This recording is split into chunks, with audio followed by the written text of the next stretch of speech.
kan kalau saya lihat secara pengalaman berkeluar kelapa sawit, apa yang dilakukan Mas Batu ini dengan Batu ini masih 10% untuk mencapai hal usaha. Artinya kan untuk mencapai bahwa perusahaan itu legal.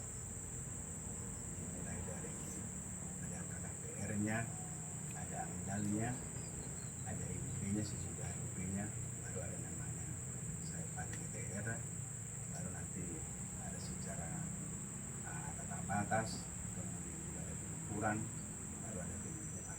Artinya kan secara resmi, secara ritual ada yang harus kita laksanakan. Langkah-langkah itu baru ada namanya pengukuran. Jadi sebenarnya prosesnya agak panjang. Tapi karena waktu saya lihat memang saya terus terang karena saya masih keyakinan dengan umur yang sekarang izin KKBM-nya hanya tinggal 21 bulan. Jadi memang ini krusial memang kalau bagi kita nggak ada pengalaman. Jadi saya kemarin tawarkan kepada mereka, ya kalau ini cocok memang ada beberapa alternatif yang harus kita lakukan. Kalau enggak kita naikkan kembali kepada negara sesuai dengan pengalaman yang saya lakukan. Jadi pada prinsipnya kami sebagai investor kami siap untuk berinteraksi artinya untuk bisa menanamkan modal di sini, tapi dengan syarat kami akan mengendalikan nanti dalam operasional lapangan. Jadi saya minta kemarin dari pemegang semua mereka sebagai artinya sebagai pengawasan terhadap kami sebagai operasional yang menjalankan dana modal dan bagaimana nanti melakukan pengawasan saya untuk menjalankan tugas, karena ini bayangkan investasi kita ini kan 5 tahun baru bisa menghasilkan. Jadi visinya jauh, tapi selama masa konstruksi itulah yang dirasakan masyarakat. Alhamdulillah harapan kami juga nanti ke depan dengan pola yang kami lakukan bisa bermitra.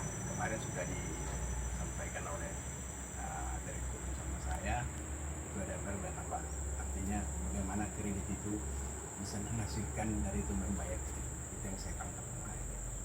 Dan memang ini solusi, karena kalau kita misalnya mengharapkan KKPA atau kredit kepada koperasi primer untuk anggotanya, itu sangat sulit untuk mendapatkan. Harus kita bentuk KUD-nya, harus ada koperasinya, walaupun hartanya, jaminan apalagi adalah perusahaan sebagai mitra, dan itu kan prosesnya panjang.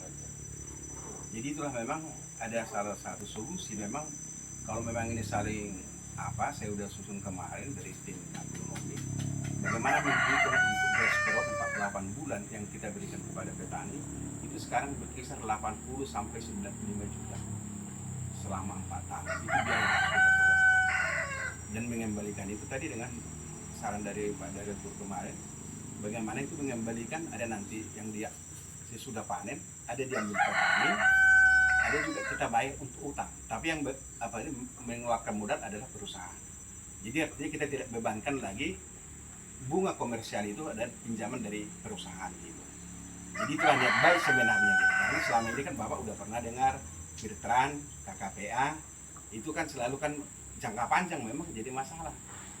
Artinya tidak tepat apa. Jadi mungkin nanti kemitraan ini ke depan yang saya buat ke depan dia sampai masa replanting sampai 25 tahun kita ada perjanjian. Tapi harapan nanti yang membayar utang petani itu dari, itulah usulan kemarin. Jadi saya tanggapi kemarin usulan kemarin. Dan itu mungkin sangat positif.